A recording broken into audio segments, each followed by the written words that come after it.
บายดีเบิดทุกคนพ่อแม่พี่น้องเด้อวันนี้มากินตำข้าวปุ้นตำมาใส่ตีนไก่มีผักสลัดก็แล้วก็มะแตงแล้วก็ตีนไก่เน้นๆผักกาดขาวเนี่ยโอ้ยอยากให้เผ็ด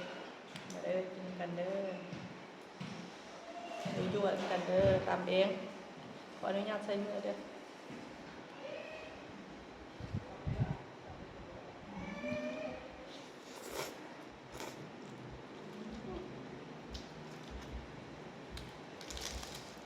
ค่ะ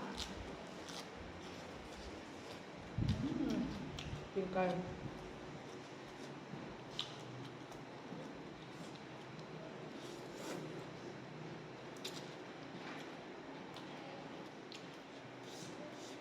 กันถ่ายบุ้งย่อย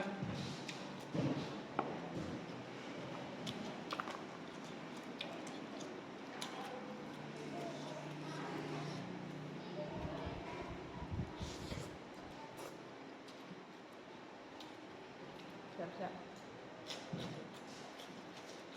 ท่านจะครับขอบคุณที่รับ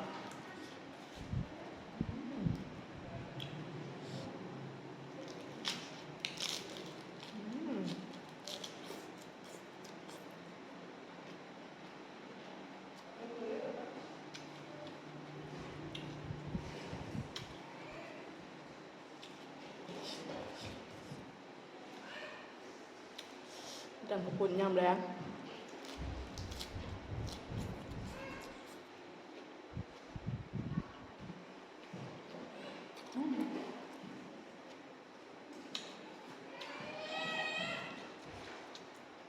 กินกันบวบเลย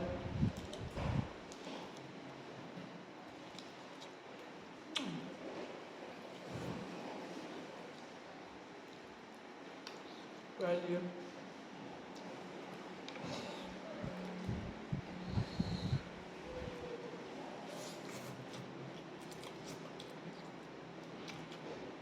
มันยุ่งมันจะละใจ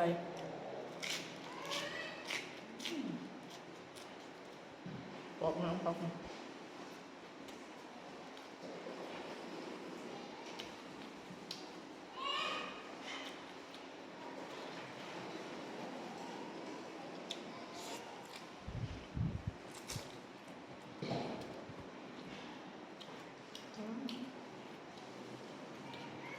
เดี๋ยวกันเดี๋ยวอ่ะ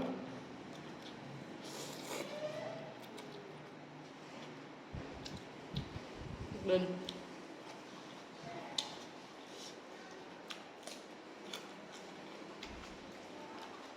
ขัน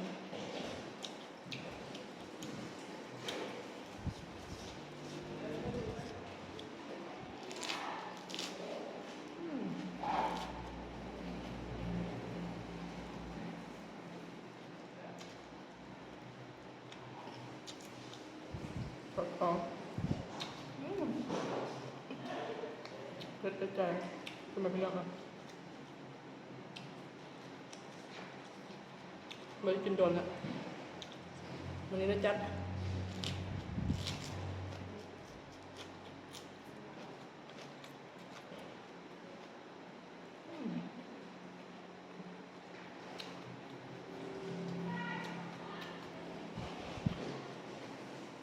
มันจบนี่นะมันในเดือน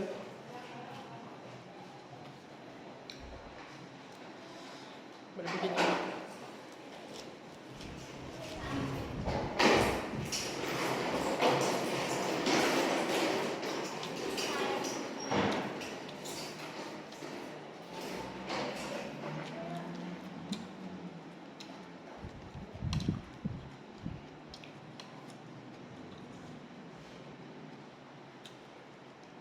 ใส่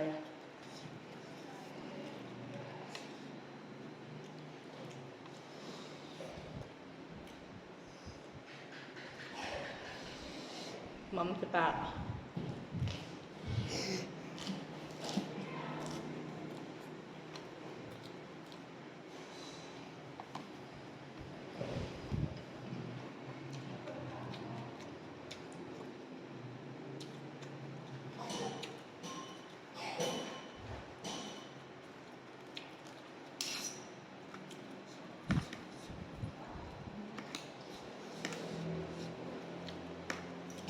แซ่บเอาตีออกใส่โดยเราจะ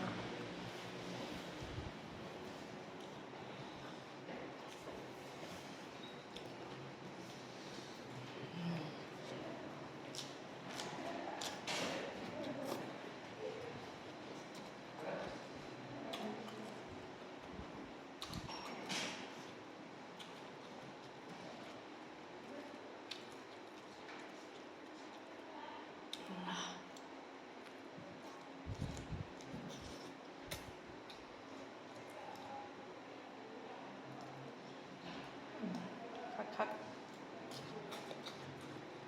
ต้มยำ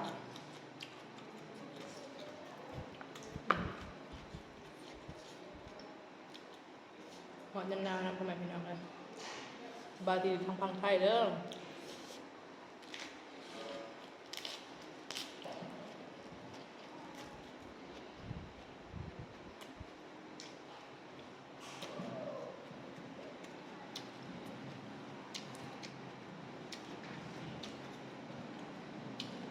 อยู่รอห้องเรา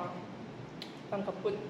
มีฟังไทยห้องขนมจีนเนาะกันขนมจีน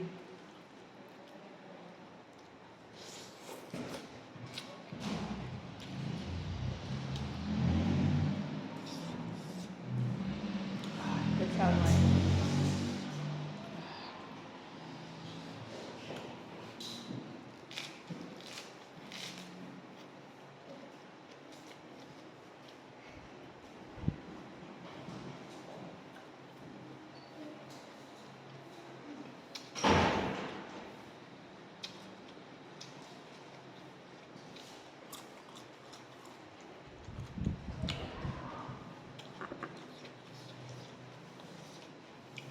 ใช่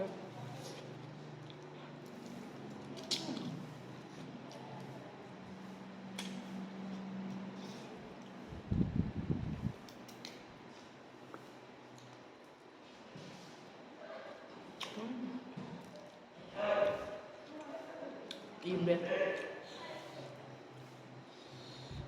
คักแซ่บได้